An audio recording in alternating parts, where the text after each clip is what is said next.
कभी सोचा है दुनिया की सबसे बड़ी टेक कंपनियां एक दूसरे की दुश्मन भी हैं और एक दूसरे के बगैर अधूरी भी।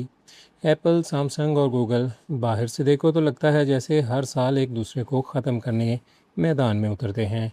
नई लॉन्चेस, नए इश्तहारात, तंज, मीम्स, सब कुछ, लेकिन असल खेल पर्दे के पीछे चल रहा होता है और वो कहीं ज़्यादा दिलचस्प है। मैं एक वीडियो देख रहा था जहां लोग आईफोन 16 प्रो और S25 अल्ट्रा का मुकाबला कर रहे थे। कमेंट्स में किसी ने एक लाइन लिखी और वो पूरी कहानी बदल देने वाली थी। आईफोन की स्क्रीन सैमसंग बनाता है। ज़रा सोचें, जिस कंपनी का अपना फ्लैगशिप फ़ोन दुनिया भर में आईफोन से मुकाबला करता है, वही कंपनी आईफोन की सबसे अहम चीज़ यानी इसकी डिस्प्ले भी बना रही है। ये वो जगह है जहाँ टेक की दुनिया सिर्फ फ़ैन बॉयज़ वाली जंग नहीं रहती। यहाँ असल बादशाही पैसे और बिज़नेस की होती है। अब अगर आप सैमसंग होते तो शायद दिल करता कि एप्पल को साफ इनकार कर दें, कह दें नहीं भाई, इस बार स्क्रीन नहीं मिलेगी। फिर एप्पल को कमज़ोर डिस्प्ले इस्तेमाल करने पड़ते, लोग कहते सैमसंग की स्क्रीन बेहतर है और शायद ज़्यादा फ़ोन सैमसंग के बिकते। सुनने में ज़बरदस्त प्लान लगता है, लेकिन हकीकत में ऐसा नहीं होता, क्योंकि सैमसंग सिर्फ फ़ोन बेचकर पैसे नहीं कमाता, वो स्क्रीन्स बेचकर भी अरबों कमाता है। और एप्पल जैसा ग्राहक खोना वो नुकसान शायद हज़ारों इजाफी गैलेक्सी फ़ोन बेचकर भी पूरा ना हो। एक वक्त ऐसा भी आया जब सैमसंग फ़ोन ने अपनी गैलेक्सी S8 से ज़्यादा मुनाफा आईफोन 10 से कमाया। क्यों? क्योंकि आईफोन 10 के लिए करोड़ों OLED पैनल सैमसंग ने फराहम किए थे। यानी दुश्मनी अपनी जगह, बिजनेस अपनी जगह। और यही चीज़ इस रिश्ते को इतना दिलचस्प बनाती है। सैमसंग और एप्पल एक दूसरे को शिकस्त देना भी चाहते हैं, लेकिन एक दूसरे के बगैर मुकम्मल भी नहीं है। अब आते हैं एप्पल और गूगल पर।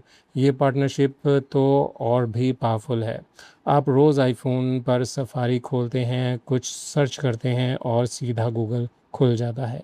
आम सारिफ शायद कभी ये सोचता भी नहीं कि वो सर्च इंजन बदल सकता है, और यही डिफ़ॉल्ट की ताकत है। गूगल ने सिर्फ एक जगह के लिए एप्पल को सालाना तकरीबन $20 अरब दिए, सिर्फ इसलिए कि जब आप सर्च करें तो गूगल खुले, कोई और नहीं। $20 अरब सिर्फ डिफ़ॉल्ट रहने के लिए। ये सुनकर लगता है जैसे कोई फिल्म चल रही हो, लेकिन यही हकीकत है। गूगल जानता है कि अगर आईफोन पर कोई और सर्च इंजन आ गया या कल को एप्पल अपना सर्च इंजन ले आया तो गूगल का बहुत बड़ा हिस्सा ख़तरे में पड़ सकता है। और सच कहें तो अब हालात पहले जैसे भी नहीं रहे।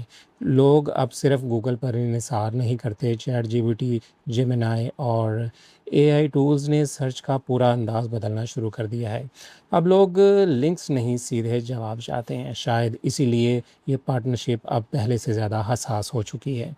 और फिर आती है गूगल और सैमसंग की अजीब दोस्ती।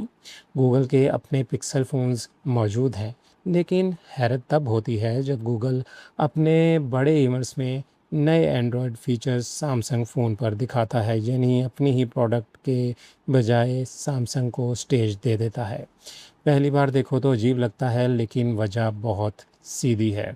गूगल को एंड्रॉयड पूरी दुनिया तक पहुंचाने के लिए सैमसंग चाहिए, क्योंकि ज़्यादातर लोगों के लिए एंड्रॉयड का मतलब ही सैमसंग है, और सैमसंग को गूगल चाहिए क्योंकि Android play store, Google services, यही इसकी बुनियाद है।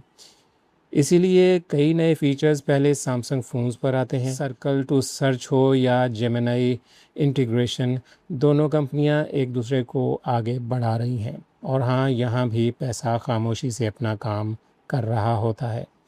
रिपोर्ट्स के मुताबिक गूगल सैमसंग को बड़ी रकम देता है ताकि इसके फ़ोन्स में जेमिनी पहले से इंस्टॉल हो।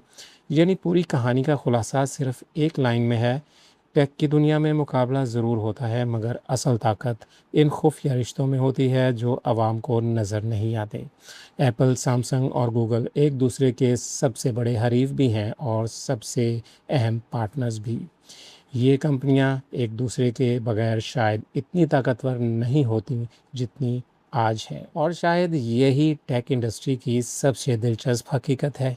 यहाँ दुश्मनी भी अरबों डॉलर की होती है और दोस्ती भी। जी तो नाज़रीन, आपको ये वीडियो कैसी लगी? वीडियो को लाइक कीजिए, चैनल को सब्सक्राइब कीजिए। मज़ीद ऐसी इन्फॉर्मेटिव वीडियोज़ के लिए बहुत शुक्रिया।